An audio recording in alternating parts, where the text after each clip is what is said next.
सत्संगति दुर्लभ संसारा, निमिष दंड भरी एक बारा। एक घड़ी आधी घड़ी आधी में पुनिआद, तुलसी संगति साधु की हरहि कोटि अपराध।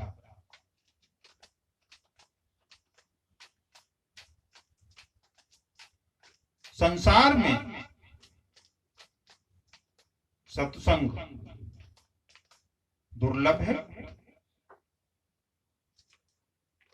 जिसने एक बार भी सत्संग किया उसकी महत्ता वही बता सकता है। आइए एक छोटी सी कहानी के द्वारा हम इसे समझने का प्रयास करें। एक डाकू ने अपने बेटे को सलाह दी कि उसे कभी भी सत्संग में नहीं जाना चाहिए, साधु की बात नहीं सुननी चाहिए एवं सत्संग सभा में कभी भी नहीं बैठना चाहिए। पुत्र ने अपने पिता की बात मान ली, लेकिन एक दिन वह रास्ते से गुजर रहा था। एक महात्मा जी का प्रवचन चल रहा था। महात्मा जी कह रहे थे कि देवताओं की छाया नहीं बनती है, क्योंकि उनका शरीर सूक्ष्म होता है। यह बात उस डाकू के बेटे के कान में पड़ी। वैसे ही उसे ध्यान आ गया कि साधु की बात नहीं सुननी है, सत्संग की बात नहीं सुननी है। वो वहां से चल दिया। थोड़े ही दिनों में राजा के खजाने में चोरी हुई और राज्य के सभी चोरों एवं डाकुओं को पकड़ा गया। उसमें डाकू की उस बेटे को भी पकड़ा गया। राजा के राज्य में जो चोरी हुई थी, उस चोरी में उसका पिता भी सम्मिलित था। रात को सभी चोरों को, डाकुओं को मदिरा पान कराया गया एवं मध्य रात्रि में सभा का आयोजन हुआ। उस सभा में घोषणा की गई कि आप सभी धर्मराज की सभा में हैं।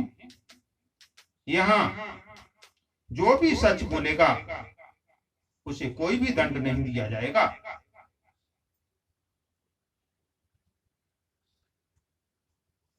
इस बात को सुनकर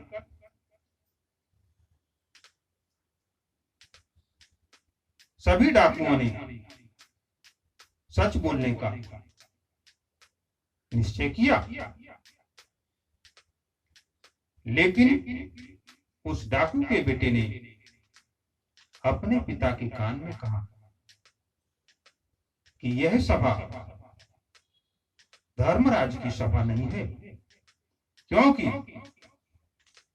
धर्मराज की सभा देवताओं की सभा होती है और देवताओं की सभा में लोगों की छाया नहीं बनती है, क्योंकि उनकी सूक्ष्म शरीर होती है। इसलिए यहाँ यदि आपने सच बोला तो निश्चित ही आपको मृत्युदंड मिलेगा, क्योंकि राजा के खजाने में जो चोरी हुई उसमें आपकी सम्मिलित थी। बेटे की यह बात सुनकर उसके पिता ने सच न बोलने का निश्चय किया, और जब उसकी बारी आई तो उसने कहा कि मैं सच कहता हूं कि मैंने यह चोरी नहीं की है। इस प्रकार उस पिता पुत्र को मुक्त कर दिया गया। घर पहुंचकर उस डाकू ने अपने बेटे से पूछा, यह बात मुझे कहां पता चला कि देवताओं की छाया नहीं बनती है? उस डाकू के बेटे ने कहा कि एक दिन मैं रास्ते से गुजर रहा था, वहां एक महात्मा जी प्रवचन कर रहे थे। महात्मा जी कह रहे थे कि देवताओं के सूक्ष्म शरीर होते हैं, इसलिए उनकी छाया नहीं बनती है। इतनी बात मैंने धोखे से सुन ली। उसके बाद आपके आदेश का पालन करते हुए मैं वहां से चला आया। उस डाकू ने कहा कि इतनी बात कि सुन लेने से हम लोगों के आज प्राण बच गए। इतनी बात ने तो मेरे प्राण बचा लिए। यदि जीवन भर महात्मा की बात सुनी जाए, सत्संग में जाया जाए, सत्संग की सभा में उपस्थिति दर्ज की जाए, तो निश्चित ही हमारा जीवन बिल्कुल ही अलग होगा। इसलिए हम सभी को निश्चित ही सत्संग सभा में आना चाहिए।